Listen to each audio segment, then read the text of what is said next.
The naked woman's fingers scraped against cold Vatican marble as she crawled toward another chestnut, her skin glistening with sweat in the candlelight while Pope Alexander VI watched from his golden throne. October 31st, 1501, All Hallows' Eve, and inside Cesare Borgia's apartments, 50 courtesans competed for prizes based on their intimate prowess, while Christianity's supreme leader raised his goblet in approval. The sound of scraping nails mixed with muffled laughter, clinking gold, and somewhere beyond the heavy doors, the faint echo of Latin prayers from monks who had no idea their holy sanctuary had become history's most infamous brothel. This wasn't some anti-Catholic propaganda or medieval rumour. Johann Burchard, the Pope's own master of ceremonies, documented every degrading detail in his diary. The Banquet of Chestnuts, they called it, as if giving it an innocent name could mask the systematic defilement of everything the papacy supposedly represented. While courtesans crawled on all fours collecting scattered chestnuts between candelabras, the Vicar of Christ himself handed out prizes to those who could perform the most acts of intimacy with the Vatican's male servants. But how did Christ's representative on earth transform the Vatican into a competitive brothel? To understand this Halloween blasphemy, we must rewind to a dusty Spanish road in 1449, where an ambitious young man first glimpsed the prize that would corrupt his soul and doom an entire faith. The guards at Rome's gates heard his accent before they saw his face, Spanish consonants cutting through Italian air like foreign blades. 20-year-old Rodrigo Borgia arrived in 1449 with dust on his boots and hunger in his eyes, trailing behind his uncle Cardinal Alfonso like a wolf learning to hunt. The Roman nobles sneered at these Spanish upstarts, these Catalan Marani who dared enter their ancient city seeking power. But here's where it gets truly insane. Young Rodrigo possessed something far more dangerous than noble blood or Italian refinement. Behind that charming smile and quick wit lurked an understanding of human weakness that would prove devastatingly effective. During his first Mass at St. Peter's, witnesses noted how his eyes swept the congregation not with spiritual reverence, but like a merchant calculating the value of goods. Every genuflection, every prayer, every ritual became data in his growing catalogue of leverage. Now remember, this is the future pope we're talking about, but at this moment, he was just another foreign nephew hoping for scraps from his uncle's table. The Roman clergy expected him to fade into obscurity, another Spanish face lost in the Vatican's endless corridors. They whispered about his accent, mocked his provincial manners, and dismissed his obvious ambition as laughable overreach. The established Italian cardinals controlled everything: the money, the influence, the sacred offices that meant real power. What happened next would poison the church for generations. When Cardinal Alfonso was elected Pope Calixtus III in 1455, Rodrigo's lottery ticket had just paid out in ways the Roman establishment never saw coming. The sneering stopped. The mocking turned to nervous laughter. Within days, whispers spread through the Vatican about the Spanish Pope's obvious favoritism toward his nephew. But nepotism was standard practice. I fell. What shocked everyone was the speed and shamelessness of Rodrigo's ascent. Picture the scene. St. Peter's Basilica, 1456. Cardinals who'd spent decades climbing the ecclesiastical ladder watched in horror as 25-year-old Rodrigo was elevated to cardinal. Not bishop first, not years of careful advancement, straight to the red hat. The youngest cardinal in living memory, appointed not for piety or scholarship, but for one reason alone: blood. The Spanish nephew had learned to speak fluent Italian by then, but his accent still slipped through when excited. And oh, was he excited. During those early years, Rodrigo studied his fellow cardinals like a predator learning prey movements. He noted who drank too much communion wine, who kept mistresses despite vows of celibacy, who gambled church funds on dice games. But Rodrigo didn't judge. He filed the information away. Every weakness became potential leverage. Every sin became a future bargaining chip. The other cardinals saw a charming young colleague who laughed at their jokes and shared their vices. They didn't realize they were teaching a masterclass in corruption to corruption's eventual master. And then, this is real. This actually happened. Rodrigo started using church positions like playing cards. As vice-chancellor of the Roman Church, he controlled who got what benefice. Which monastery received funds? Which bishop ruled which diocese? Money flowed through his hands like water, and somehow, significant amounts stuck to his fingers. The Spanish outsider was becoming richer than Italian nobles who'd inherited wealth across centuries. But wealth was just a tool. Power was the prize. Here's the thing about power in Renaissance Rome. They wasn't about being holy. It was about understanding that everyone, from the lowest priest to the highest cardinal, had a price. Rodrigo's genius lay in, always knowing exactly what that price was. When Pope Calixtus died in 1458, his nephew had transformed from dusty Spanish arrival to one of the wealthiest, most influential figures in the church. The boy who'd scraped before Roman guards now made Roman princes scrape before him. And when Pope Calixtus made him cardinal at just 25, Rodrigo learned the only lesson that mattered. In Rome, blood trumped God every time. The mule trains arrived at cardinals' palaces under cover of darkness, their saddlebags heavy with more than prayers. August 1492, Pope Innocent VIII lay dying, and Rodrigo Borgia was shopping for souls. 37 years he'd waited, accumulated wealth, gathered secrets, and now the ultimate prize dangled within reach. The papal throne wasn't inherited or earned through holiness. Like everything else in Rome, it was for sale to the highest bidder. Now, you'd think that would be enough scandal, but the details of this divine auction defy belief. Cardinal Ascanio Sforza wanted more than gold, the Achas. He demanded the vice-chancellorship, with all its rivers of revenue. Done. Cardinal Orsini required land, specifically profitable vineyards that would keep his family drunk on wealth for generations. Agreed. Cardinal Savelli needed his gambling debts erased and future loans guaranteed. Of course, Rodrigo's agents moved through Roman darkness like corrupted angels, each carrying personalized offers of damnation.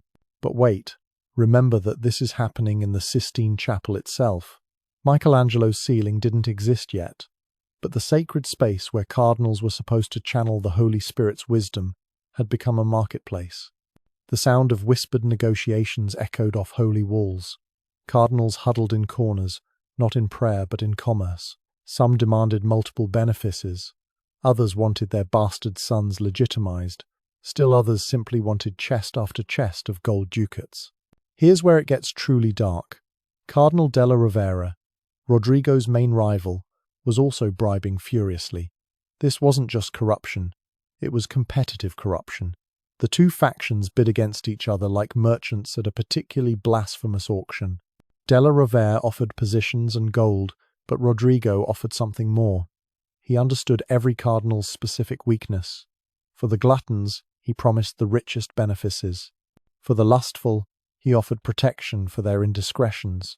For the greedy, he simply opened his inexhaustible coffers. And this is where it gets truly insane. The final vote came down to one cardinal's decision. Cardinal Piccolomini held out longest, perhaps from principle, perhaps waiting for the best offer. Rodrigo visited him personally at midnight before the final ballot. Nobody knows exactly what was said or promised, but when dawn broke and votes were cast, Piccolomini's ballot secured Rodrigo's victory. The Spanish outsider had just purchased Peter's throne. The bells of St. Peter's rang out announcing the new pope, but to many Romans they sounded like coins clinking in a purse. Alexander VI, he chose the name of a conquering emperor, not a saint, emerged onto the papal balcony to bless the crowd. Those who'd sold their votes stood behind him, already calculating their profits. Cardinal Sforza got his vice-chancellorship within hours. Orsini received deeds to his vineyards before the coronation. Every promissory note was honoured with shocking efficiency. But here's the thing about buying loyalty. It only lasts as long as the payments do. Alexander understood this perfectly. His first acts as pope weren't spiritual, but strategic. He created new cardinal positions and sold them to the highest bidders, refilling his coffers immediately. He distributed castles and territories to those who'd supported him, binding them with golden chains. The papacy had been transformed from a spiritual office into a CEO position, and Alexander intended to maximize profits. The coronation itself was the most expensive in papal history. Alexander processed through Rome on a throne of gold, surrounded by more wealth than most kingdoms possessed. Coins were thrown to crowds, ensuring popular support. Banquets lasted for days, wine flowed like rivers, and everyone understood the message. This pope would rule through pleasure, not piety. The careful austerity of previous popes was dead. The age of Borgia excess had begun. Picture this scene. The Vatican treasury, September 1492. Clerks, counting the gold remaining after all bribes were paid, discovered something shocking. Alexander had spent more on becoming pope than the position typically earned in a decade. Any normal person would panic. Alexander laughed. He knew something his predecessors hadn't understood. The papacy wasn't about serving God. It was about leveraging God's name for maximum profit. And then, this is real, this actually happened. Foreign ambassadors began arriving with gifts for the new pope. The King of Naples sent gold. The Duke of Milan sent jewels. Every Catholic monarch in Europe suddenly needed papal favors, and Alexander's price sheet was already prepared. Within 6 months, he'd not only recouped his election expenses but tripled them. The Spanish outsider had turned the throne of St. Peter into the most profitable business in Europe. It gets worse. So much worse. Because buying the throne was simple compared to keeping it, especially with 4 illegitimate children whose ambitions would soon eclipse his own. In the candlelit nursery, 4 children played with toys that weren't toys at all. Juan clutched a wooden sword, Cesare wore a cardinal's ring, and Lucrezia held a wedding veil. Even before becoming pope, Cardinal Rodrigo Borgia had been grooming his illegitimate children as weapons in his war for power. Their mother, Vanozza Catanei, watched from silk cushions as her babies were transformed into chess pieces on Europe's most dangerous board. Now remember, this is the Pope we're talking about, a man who'd taken sacred vows of celibacy yet flaunted his children like trophies. But Alexander's genius lay in turning this scandal into strategy. Each child was crafted for a specific purpose. Juan, the eldest son, would be the warrior, leading papal armies to expand Borgia dominance. Cesare, brilliant but born second, was forced into the church despite his protests, cardinals red instead of soldiers steel. Lucrezia, beautiful even as a child, would be the alliance maker, her marriages cementing power with each wedding ring. Young Geoffrey, often forgotten, would secure southern territories through his own strategic marriage. But here's where it gets truly insane. Alexander didn't hide these children like other prelates concealed their bastards. He brought them to Vatican ceremonies, seated them at papal banquets, showered them with titles and wealth while the College of Cardinals watched in scandalized silence. The sight of the Pope openly embracing his illegitimate offspring shattered even Rome's elastic morality. Vanozza herself was given properties and protection, living like a queen while technically remaining a fallen woman. You have to understand what this meant in Renaissance society. Other clergy had children, and that was an open secret, but they maintained the fiction of celibacy. They referred to sons as nephews, kept mistresses in shadows, preserved the church's official facade. Alexander obliterated these pretenses. His children called him father in public. He personally negotiated their marriages. He used papal resources to fund their ambitions. The Vicar of Christ had transformed into a family patriarch who happened to wear the papal crown. And then, this is real, this actually happened, the sibling dynamics turned poisonous. One strutted through Rome in military finery, the favoured son despite his obvious incompetence. Cesare, forced to wear cardinal's robes he despised, seethed with envy as his younger brother received the glory he craved. Servants whispered about violent quarrels, about Cesare's dark threats, about competitions that went beyond normal rivalry. Lucrezia, caught between her brothers, learned to navigate their hatred with smiles and silence. The children made their public debut at Alexander's coronation, standing prominently as their father received St. Peter's crown. Foreign ambassadors scrambled to update their reports. N5. The new pope wasn't just corrupt, he was dynastically corrupt. He intended to use the papacy to establish Borgia rule across Italy, possibly beyond. Each child represented a different tentacle of this family octopus, reaching into military, ecclesiastical, and aristocratic power. Here's the thing about weaponizing your children. Weapons can turn on their creators. Juan's arrogance alienated allies. Cesare's brilliance festered in ecclesiastical chains. Lucrezia's beauty became a curse, married and remarried based on shifting alliances. Even young Giuffre showed signs of the family poison, displaying cruelty beyond his years. Vanozza watched her children transform into monsters, each reflecting their father's ambition but magnified by youth's intensity. The Roman populace had their own names for the Borgia children: Juan the Fool, Cesare the Serpent, Lucrezia the Whore, though she was barely into womanhood. These weren't just insults but prophecies. Each child would fulfill their darkest nickname in ways that would shock even their infamous father. The Pope had created not just heirs but rival monsters who would eventually compete for his twisted legacy. And this is where it gets truly dark. Alexander's treatment of his children scandalized even those who accepted corruption. He attended Lucrezia's wedding ceremonies personally, blessing unions he'd arranged for political gain. He promoted Cesare to cardinal at 18, younger than he himself had been. He gave Juan command of papal armies despite military advisors' protests. Every paternal act was also a papal abuse, each embrace of his children another slap to the Church's authority. Picture this scene. Christmas Mass, 1493. The Pope elevates the host while his bastard children kneel in the front row, their presence transforming the sacred ritual into a family gathering. Cardinals avoid eye contact. Foreign dignitaries scribble shocked notes.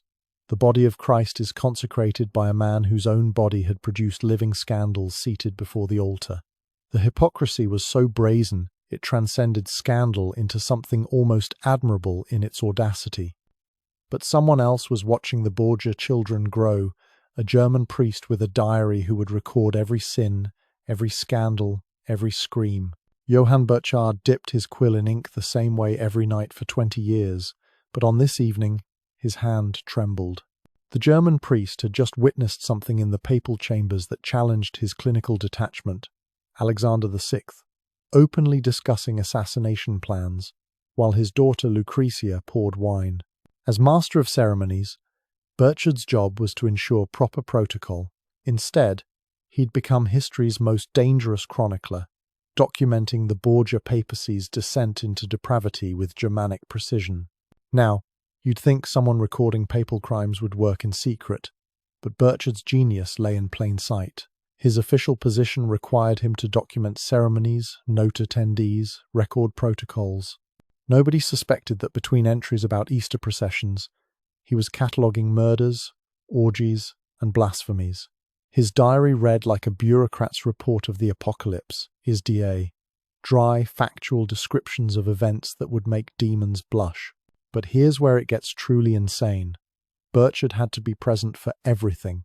When Alexander received ambassadors, Burchard stood silent in corners. When the Pope held private ceremonies, the Master of Ceremonies ensured proper arrangements. He watched Cardinal Orsini collapse at dinner, poisoned by papal wine. He prepared the chambers where Alexander entertained courtesans. He blessed the weapons Juan Borgia would use in doomed military campaigns. Every sin required ceremonial preparation, and Burchard prepared them all while mentally composing his damning entries. The diary itself was a masterpiece of survival.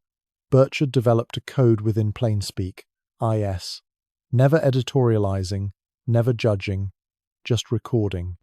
His Holiness received visitors in his chamber, might mean anything from diplomatic meetings to midnight orgies. Cardinal departed unexpectedly, often meant another body in the Tiber. The German priest understood that moral outrage would get him killed. Clinical documentation might let him survive to testify. And then, this is real, this actually happened, servants started disappearing. A chambermaid who'd witnessed too much vanished between vespers and matins. A guard who'd been posted outside certain rooms was found floating near Ostia.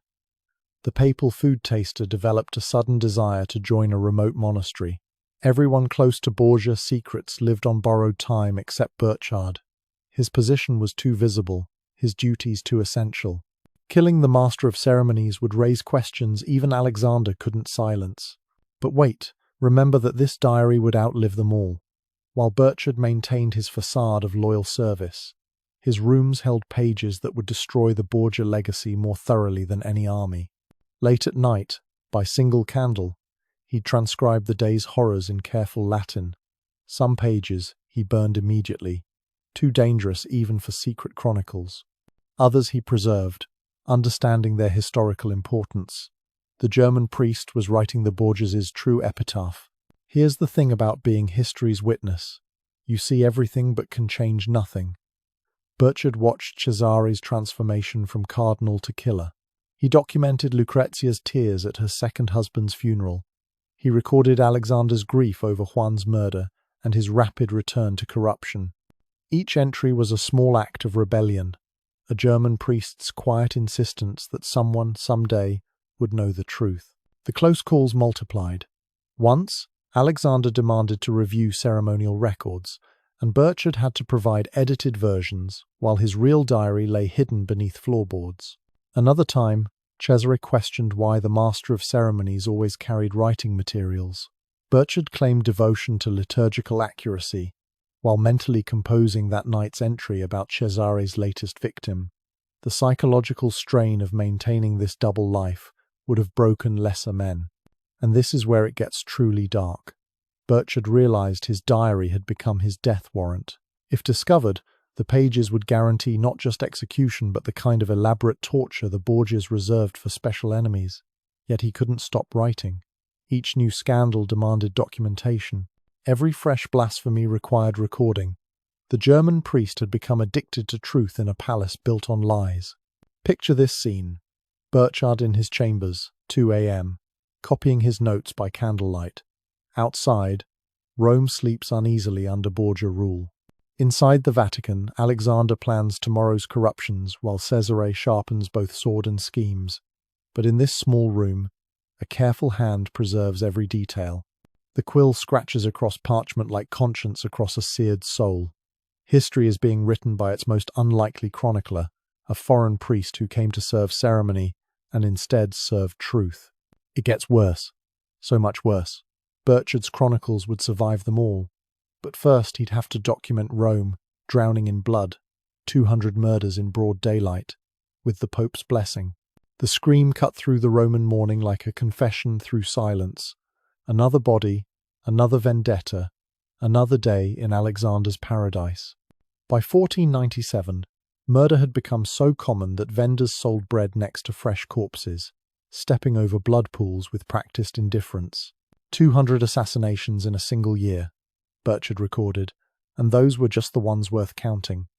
Noble throats cut in broad daylight, merchants strangled in their shops, priests discovered with daggers between their ribs, all while Christ's vicar dispensed blessings and justice with equal cynicism. Now remember, this is the Pope we're talking about. The man supposedly holding the keys to heaven was turning Rome into hell's antechamber. But Alexander understood something his predecessors hadn't. Fear was more powerful than faith. Every Tuesday, he held public tribunals in the Vatican, where justice became theatre. Murderers walked free if they'd killed the right people. Innocent men hanged if their deaths served Borgia interests. The Pope sat on his golden throne dispensing verdicts that had nothing to do with guilt and everything to do with power. But here's where it gets truly insane. The Tiber River became Rome's unofficial morgue. Fishermen stopped fishing. Too many nets came up heavy with human cargo. Bodies floated past St. Peter's with such regularity that children invented counting games.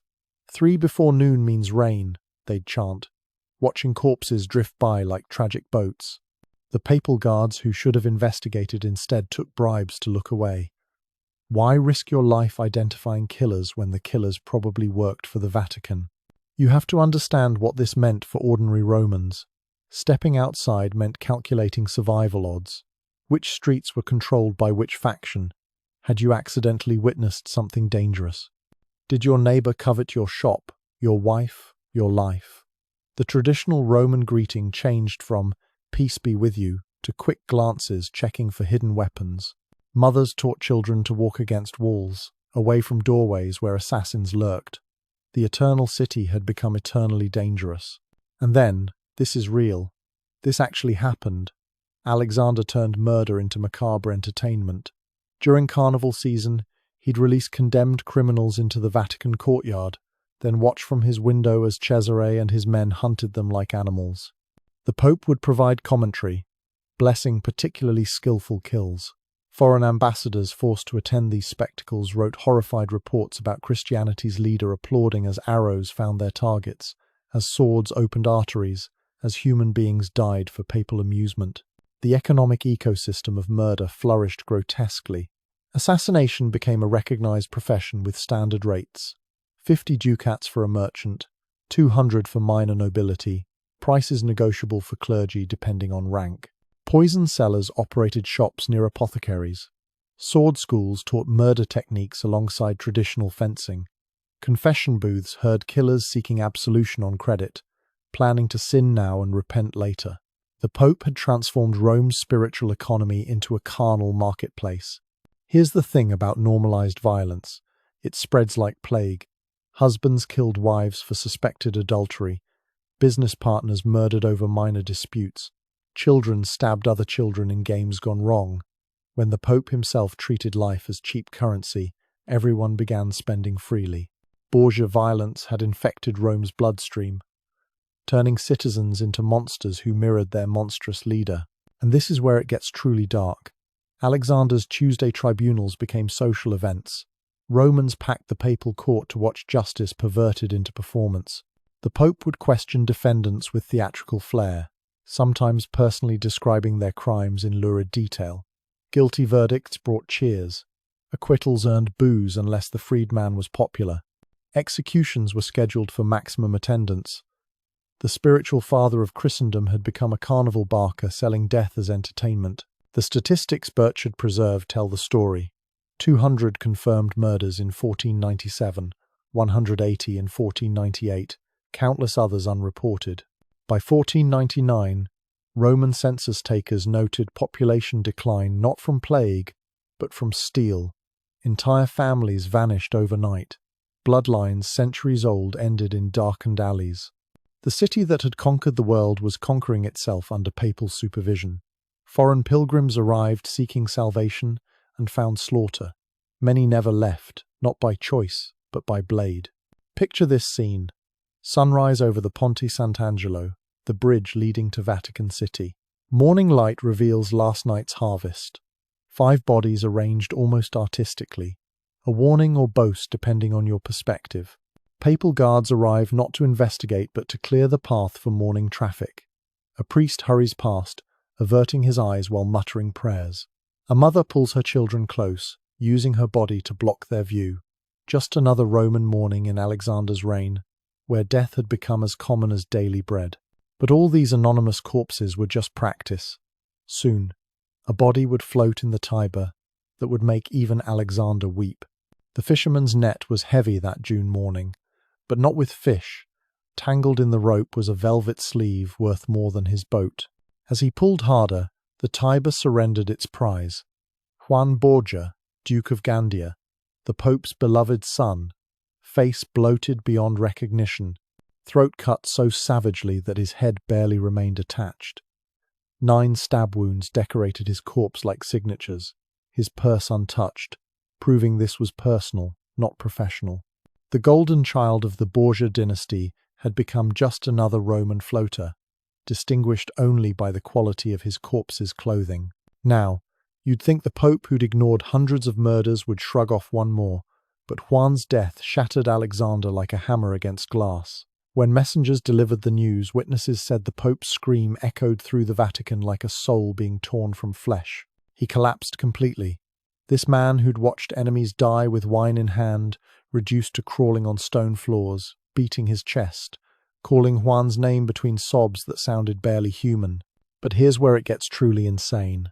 For 3 days, Alexander locked himself away, refusing food, refusing comfort, refusing even to conduct mass. The man who'd turned murder into sport was destroyed by murder's visit to his own household. Cardinals gathered outside his chambers, listening to their spiritual leader wail like a wounded animal. Some prayed, others calculated whether the papacy might suddenly be vacant. All wondered, who had dared kill the Pope's favourite son, You have to understand what Juan represented to Alexander. Not just a son, but a dynasty's future. The Borgia who would lead armies, conquer territories, establish temporal power to match spiritual authority. Juan wore his father's dreams like armor, even if that armor was gilded cardboard. His incompetence at military matters was legendary, his arrogance unbearable, his treatment of Roman citizens cruel even by Borgia standards. But Alexander saw none of these flaws, blinded by paternal ambition. And then, this is real. This actually happened. The details of Juan's last night emerged like a passion play written in hell. June 14th, a family dinner at Vanozza's villa. The Borgia matriarch presiding over her children one last time. Juan left early with a masked figure. Some said a woman, others weren't sure. His groom reported the Duke dismissing his guards, riding into darkness with his mysterious companion. The next morning, only the Tiber knew what happened in between. Suspects multiplied like weeds after rain. The Orsini family, whose members Juan had murdered. Cardinal Ascanio Sforza, tired of Borgia dominance. Jealous husbands. Juan's appetite for other men's wives was exceeded only by his father's. Husband. But whispers grew loudest around one name, Cesare. The older brother forced into cardinal's robes, while the younger played soldier. The brilliant son overshadowed by the favoured fool. The night of the murder, Cesare's whereabouts remained mysteriously unverified. Here's the thing about grief. It can transform even monsters. Alexander emerged from his 3-day collapse seemingly changed. He spoke of reform, of purifying the church, of honouring Juan's memory through righteousness. Committees were formed to address corruption. Documents were drafted limiting papal excess. For one breathtaking moment, it seemed personal tragedy might redeem institutional sin. Cardinals, who'd profited from Borgia corruption, suddenly found themselves discussing moral renewal. And this is where it gets truly dark. The reform lasted exactly 6 weeks. By August, Alexander had returned to his pleasures, his corruptions, his systematic destruction of everything holy. But something had changed. The Pope, who'd loved fearlessly, now feared constantly. Food tasters multiplied. Guards shadowed his every movement. Trust, never his strength, vanished entirely. Juan's murder had taught Alexander that even Borgias could bleed, that even papal power couldn't protect against a determined blade in darkness. The investigation into Juan's death became a masterpiece of orchestrated incompetence. Witnesses disappeared or suddenly remembered nothing. Evidence vanished like morning mist. The fisherman who'd found the body developed an urgent need to relocate. Alexander publicly vowed justice while privately ensuring none would come. Because deep down, in places he couldn't acknowledge, the Pope knew the truth might destroy more than just the killer. Picture this scene. Alexander at Juan's funeral, St. Maria del Popolo draped in black. The Pope who'd presided over countless deaths with dry eyes now weeps uncontrollably. Cesare stands nearby, his face a mask that reveals nothing. Lucrezia clutches her father's hand, knowing the family has fractured beyond repair. The assembled cardinals watch their broken leader, some feeling sympathy, others sensing opportunity. Juan's corpse lies in golden splendor, 9 wounds hidden beneath silk, while his killer possibly stands among the mourners. For one brief moment, tragedy almost redeemed a monster, Cesare. But then, Cesare entered his father's chamber, with a request that would transform grief into something far darker.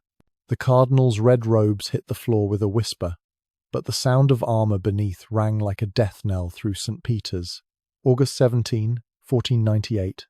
Cesare Borgia stood before the College of Cardinals, the first man in history to resign from their ranks voluntarily. His father, Pope Alexander, presided over this unprecedented ceremony, with tears that might have been pride or grief. As Cesare shed his ecclesiastical chains, witnesses swore they saw him smile for the first time in years, the serpent finally free to strike without sacred restrictions. Now remember, this is the Pope we're talking about, watching his son abandon God's service for war's embrace. But Alexander had learned from Juan's incompetent military leadership. If the Borgias needed a general, better to unleash Cesare's genius than mourn another floating sun. The French alliance was already negotiated. King Louis XII needed papal annulment for his marriage. Alexander needed French armies for conquest. Cesare would be the blood-soaked seal on this devil's bargain. But here's where it gets truly insane. Cesare didn't just become a soldier.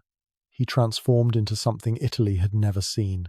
Within months, the former cardinal was leading French troops with a tactical brilliance that shocked professional generals. He took fortresses considered impregnable. He crushed armies twice his size. He introduced artillery tactics that would revolutionize warfare.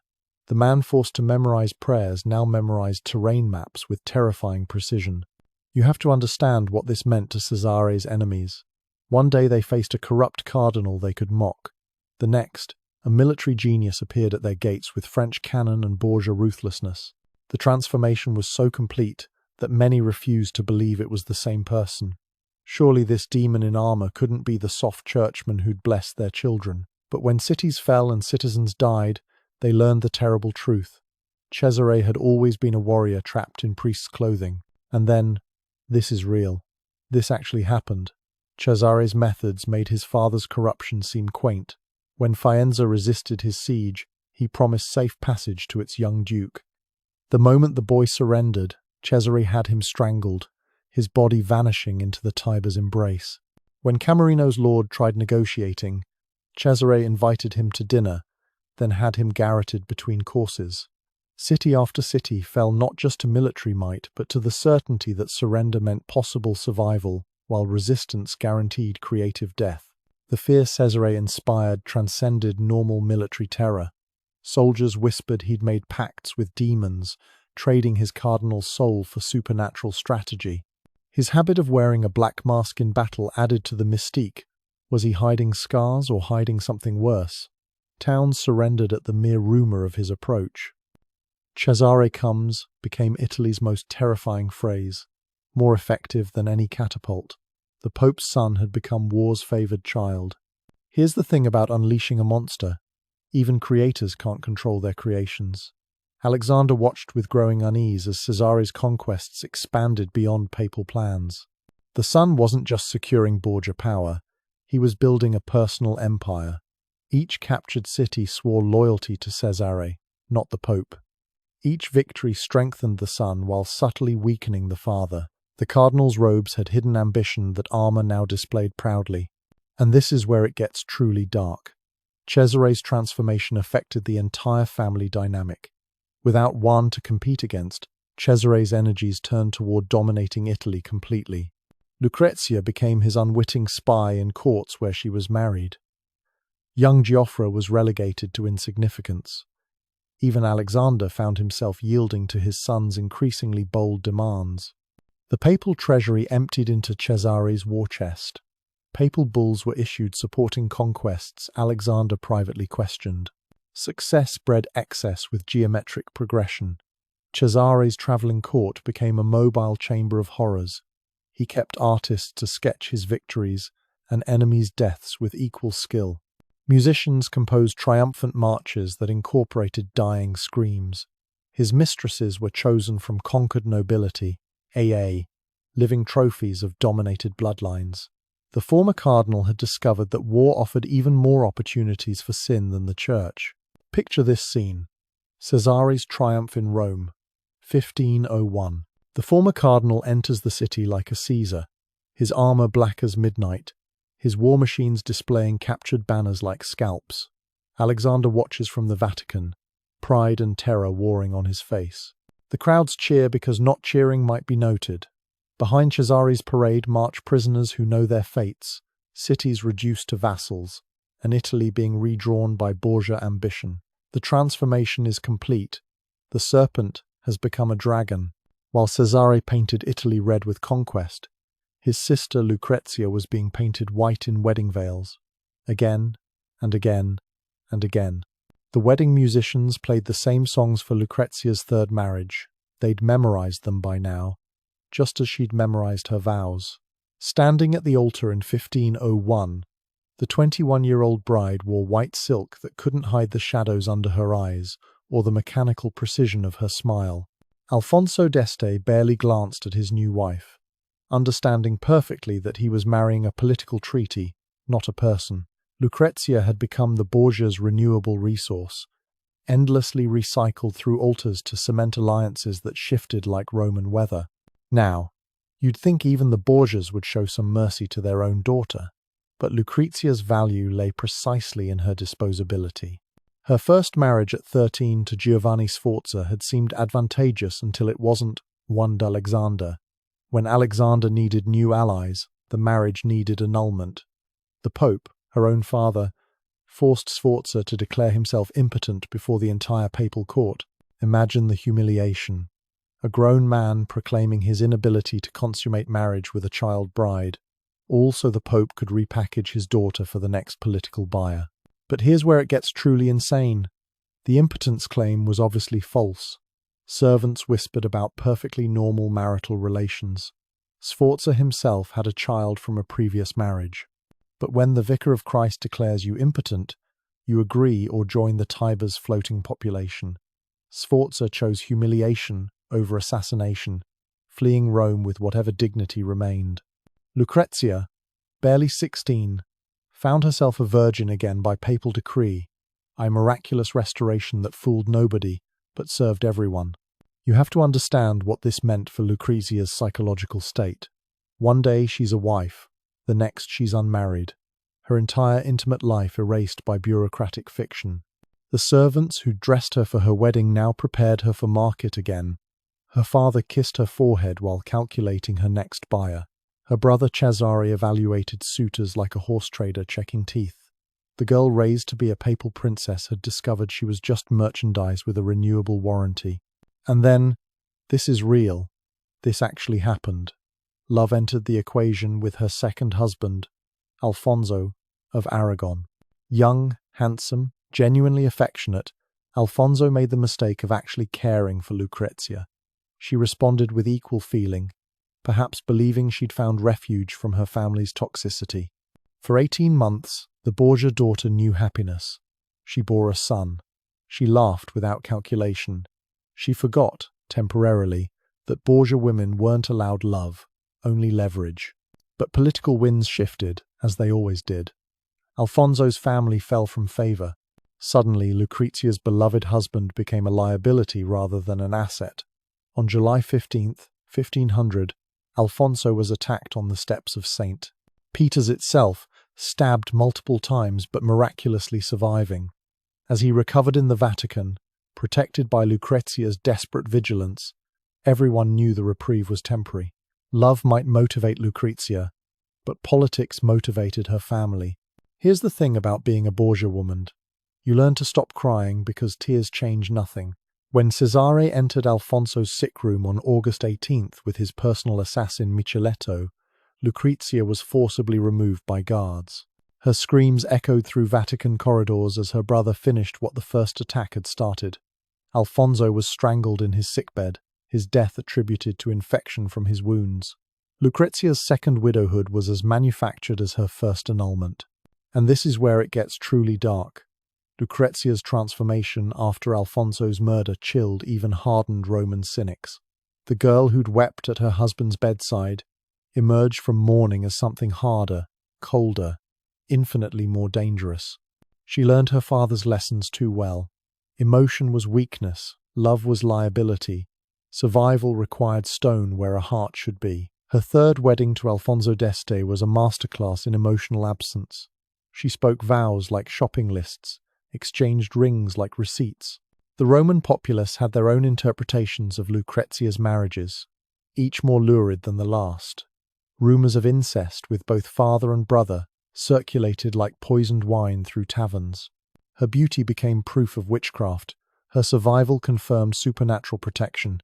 Every husband's fate reinforced her reputation as a black widow who devoured mates after mating. The truth, that she was a pawn repeatedly traumatized by her family's ambitions, was far less entertaining than the legend. Picture this scene. Lucrezia's wedding chamber, 1501. She dismisses servants with practiced efficiency, understanding the performance required. Another husband, another alliance, another night of calculated intimacy. Through the window, the Vatican glows with torchlight, where her father plans new corruptions and her brother sharpens new swords. She removes her wedding jewelry methodically, each piece a chain disguised as decoration. Tomorrow she'll smile at court. Tonight she practices smiling in mirrors, perfecting the mask that keeps her alive.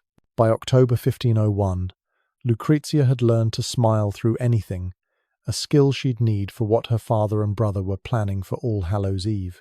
The Vatican servants whispered about the strange orders: 50 beds, 50 women, and enough wine to drown St. Peter's Square.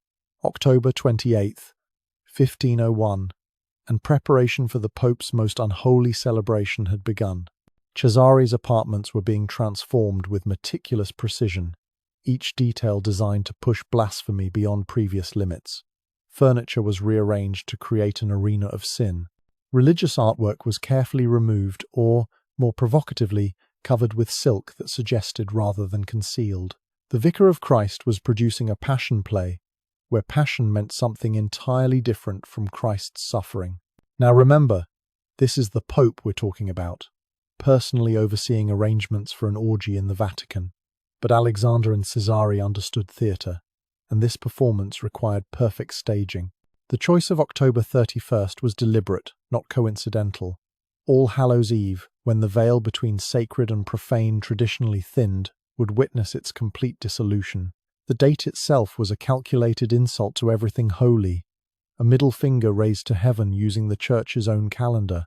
But here's where it gets truly insane. The level of detailed planning resembled a sacred ceremony more than a sexual circus. The guest list was curated with political precision. Cardinals who needed compromising were invited. Those still showing moral backbone were excluded. Foreign ambassadors received suggestions that attendance would improve diplomatic relations. The message was clear. Participation meant complicity, absence meant opposition, and opposition meant danger. You have to understand what selecting the courtesans involved. These weren't common street prostitutes, but Rome's most exclusive companions, women who serviced nobility and understood discretion. Each was personally inspected, not just for beauty but for stamina and willingness to perform acts that would shock even their professional sensibilities. The number 50 was symbolic. Pentecost divine inspiration perverted into carnal demonstration. Every detail mocked something sacred. And then, this is real. This actually happened. Servants were assigned roles in this blasphemous theatre. Some would serve wine continuously, ensuring inhibitions drowned in alcohol. Others would manage the candelabras, creating lighting that was both theatrical and practical.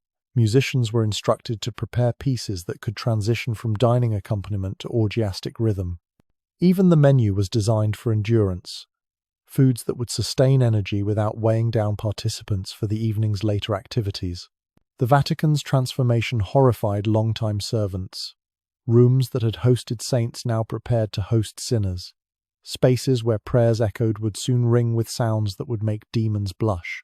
One elderly chambermaid reportedly fainted upon understanding what the 50 beds implied. A young priest tasked with removing crucifixes wept openly, but tears and fainting changed nothing. The Pope's will was absolute, his son's vision unstoppable. Here's the thing about normalizing the abnormal. It requires gradual escalation. Previous papal entertainments had pushed boundaries. Courtesans at banquets, mistresses in attendance, sexuality acknowledged if not celebrated. But this event would obliterate boundaries entirely. The careful choreography suggested something beyond mere orgy, a ritual designed to prove that nothing was sacred. No space inviolate, no sin too great for papal indulgence. And this is where it gets truly dark. Security arrangements revealed the event's true nature. Guards were stationed not just for protection, but for containment. Exit routes were controlled. Participants would be trapped in this web of complicity until dawn. Some whispered about blackmail opportunities, cardinals caught in compromising positions, ambassadors ensnared in diplomatic honey traps. The Banquet of Chestnuts wasn't just debauchery, but a power play disguised as pleasure. The selection of Cesare's apartments rather than Alexander's was strategically brilliant. Official papal chambers maintained plausible deniability, while the son's rooms allowed total freedom. If scandal erupted, Alexander could claim ignorance of his son's excesses. But everyone understood the truth. This was a Borgia production, with both father and son as directors. The Pope would attend as a guest at his own sponsored blasphemy. Picture this scene. October 30th. Twilight falling over the Vatican. Servants scurry through corridors carrying supplies that would shock their grandmothers. Cesare inspects arrangements with military precision, adjusting bed placements like battlefield positions. Alexander reviews the guest list one final time, noting who accepted, who declined, who might need encouragement. Somewhere in the Vatican, Burchard sharpens his quills, preparing to document what promises to be the papacy's darkest night. The stage is set, the actors selected, the script written in sin. As the sun set on All Hallows' Eve, 50 women entered the Vatican through a side door, for by dawn, Christianity itself would need cleansing. The first courtesan dropped her dress at exactly 10 p.m. Burchard noted the time, though his quill shook as he wrote. What began as an elaborate dinner in Cesare's apartments had transformed, with calculated precision, into something that would forever stain the Vatican's marble floors. The 50 courtesans, initially dressed as noble ladies, began their choreographed descent into nakedness, while Pope Alexander VI watched from his golden chair, wine goblet raised in unholy benediction over this systematic defilement of sacred space. Now, you'd think there would be some pretense of subtlety, but the Borgias had moved beyond such considerations. As the women disrobed to musical accompaniment, servants, BC, sworn to secrecy on pain of death, scattered chestnuts across the floor. The innocent autumn nuts became props in a game that would make Rome's brothels seem like convents. The naked courtesans were commanded to crawl on all fours, collecting chestnuts with their mouths while candelabras placed at floor level cast writhing shadows on the walls where saints had once been painted. But here's where it gets truly insane. This wasn't spontaneous debauchery, but carefully orchestrated degradation. Alexander and Cesare provided commentary like judges at a perverse competition, awarding points for speed, style, and suggestive creativity. Cardinals in attendance shifted between arousal and terror, understanding they were being compromised but powerless to leave. Foreign ambassadors scribbled coded notes, trying to capture the uncapturable for their shocked monarchs. The very air in the room seemed to thicken with sin made tangible. You have to understand what this chestnut game represented, the complete inversion of papal dignity. The Pope, who should have been leading All Hallows' Eve prayers, instead presided over a scene that would have appalled even pagan Romans. The crawling women, reduced to animalistic behavior, embodied how far the Borgias had dragged the church from its spiritual heights. Each collected chestnut was another nail in the coffin of papal moral authority. And then, this is real, this actually happened. The competition escalated beyond mere collection. Cesare announced that prizes would be awarded for sexual prowess, with papal servants as partners. Silk garments, jewelry, and positions within the Vatican were offered to courtesans who could perform the most acts of intimacy. The sacred halls echoed with sounds that had never before violated their sanctity. Alexander watched it all, occasionally offering suggestions that made even the professional courtesans pause. The specific prizes Burchard recorded defy belief. A silk cloak for one winner, jeweled slippers for another, and most blasphemously, a position as the Pope's personal chambermaid for the champion performer. The Vicar of Christ was literally rewarding prostitutes with sacred positions based on sexual athletics performed in front of cardinals. The symbolism was deliberate. Every appointment would remind the Vatican that nothing remained sacred under Borgia rule. Here's the thing about collective sin. It binds participants in mutual damnation. As the night progressed and wine flowed freely, the initial shock gave way to participation. Cardinals who'd arrived planning to observe found themselves entangled in flesh and compromise. The carefully maintained boundaries between sacred and profane didn't just blur, they shattered like stained glass windows. By midnight, Cesare's apartments had become a vision of hell that Dante couldn't have imagined. And this is where it gets truly dark. Lucrezia's presence added another layer of perversion. Burchard carefully noted that the Pope's daughter attended, though he discreetly avoided detailing her participation level. Her mere presence at such an event spoke volumes. The Borgia princess, thrice married for politics, watched her father and brother orchestrate this apocalyptic orgy with the same calm she'd shown at her weddings. The family that sinned together stayed together through mutual blackmail. The night's climax, if such a word can be used, came when Alexander himself rose to address the exhausted participants. His speech, slurred with wine but clear in intent, praised the evening's achievements and suggested this become an annual celebration. The Pope, who should have been excommunicating everyone present, instead blessed their performance. Some courtesans wept, whether from exhaustion, shame, or the surreal horror of receiving papal benediction for prostitution remains unclear. Picture this scene: dawn breaking through the Vatican windows, its pure light revealing the night's devastation. Naked bodies sprawled across floors, sticky with wine, and worse. Chestnuts scattered like broken rosaries. Cardinals stumbling toward doors, avoiding eye contact, their vestments stained with sin. Alexander, still in his chair, surveys the scene with satisfaction while Cesare counts out payments to performers. Servants begin the impossible task of cleansing the space before morning mass. But some stains, Burchard observed, could never be washed away. But the chess game wasn't over. In fact, every move at this banquet was calculated to destroy someone specific. The clock struck midnight as Alexander raised his goblet higher, the gold catching candlelight like captured fire. His words slurred slightly but carried through the chamber with terrible clarity. To the true Trinity: power, pleasure, and gold.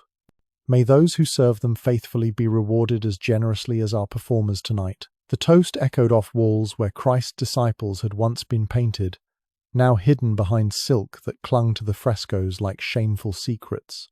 Cesare's laugh cut through the exhausted moans and whispered negotiations between cardinals and courtesans.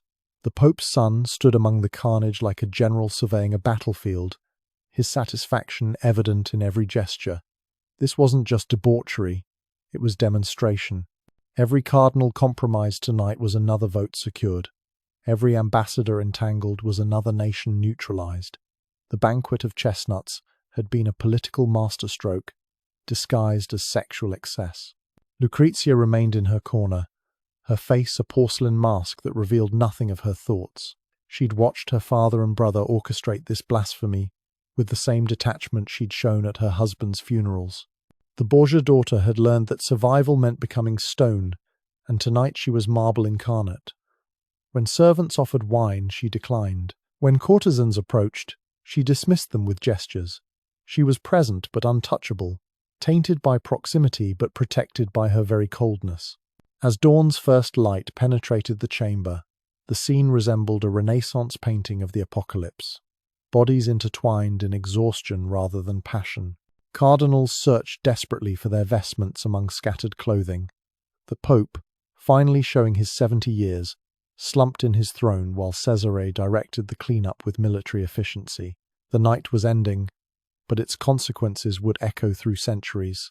The Banquet of Chestnuts became the Borgia legacy's perfect symbol, anine. Corruption so complete it transcended scandal into legend. Within 2 years, Alexander VI was dead, struck down at a dinner where he'd planned to poison his host but allegedly drank the wrong cup. Cesare, sick from the same meal, survived but never recovered his power. Without papal protection, his enemies closed in like wolves.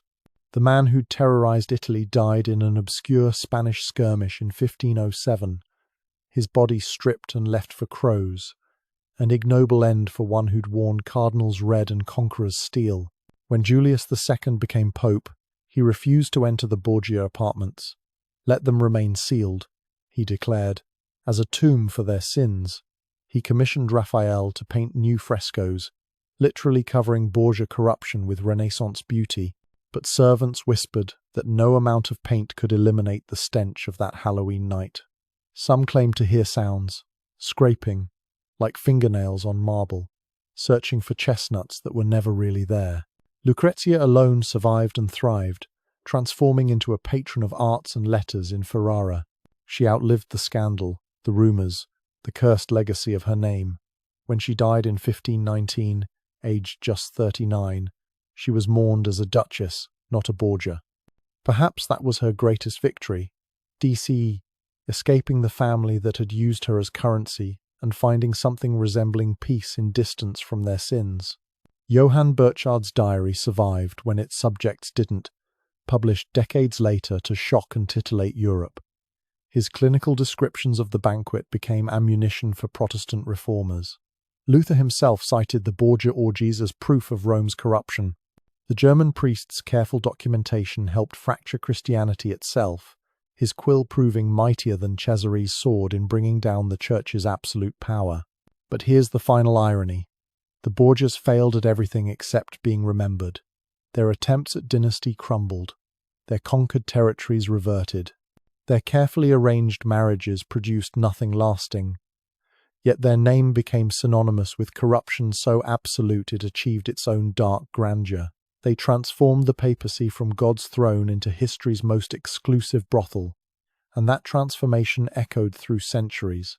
The Borgia apartments stand empty today, Raphael's frescoes covering the walls like bandages over wounds. But sometimes, tour guides say, when the Vatican closes and shadows lengthen, you can still hear something scraping across the floor. 25, like fingernails on marble, searching for chestnuts that were never really there.